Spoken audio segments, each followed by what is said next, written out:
சூரிய ஒளியிலிருந்து மின்சாரத்தை எவ்வாறு சேமிக்கிறார்கள் என்பதை பார்ப்போம். சோலார் பேனல் மீது சூரிய ஒளி படும்போது ஒளிமின்னழுத்த விளைவு போட்டோவோல்டேயிக் எஃபெக்ட் மூலம் அது நேர் மின்னோட்டத்தை உருவாக்குகிறது.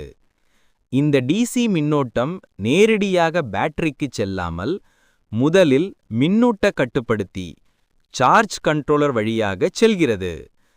இது பேட்டரிக்கு தேவையான சரியான மின்னழுத்தத்தை கொடுத்து அதிகமாக மின்னூட்டம் ஆவதிலிருந்து பாதுகாக்கிறது.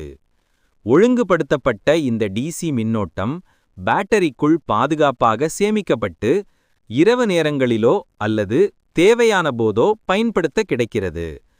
சுருக்கமாக, சூரிய ஒளி வரும் ஒளியை வைத்து சோலார் பேனல் டிசி மின்னூட்டத்தை உருவாக்கி அதை கன்வெர்ட்டருக்கு கொடுத்து ஒழுங்குபடுத்தி பேட்டரிக்கு அனுப்பி கரண்டை சேமிக்கிறது. அதை நம் இன்வெர்ட்டர் மூலமாக கன்வெர்ட் செய்து நம் வீட்டிற்கு பயன்படுத்துகிறோம்.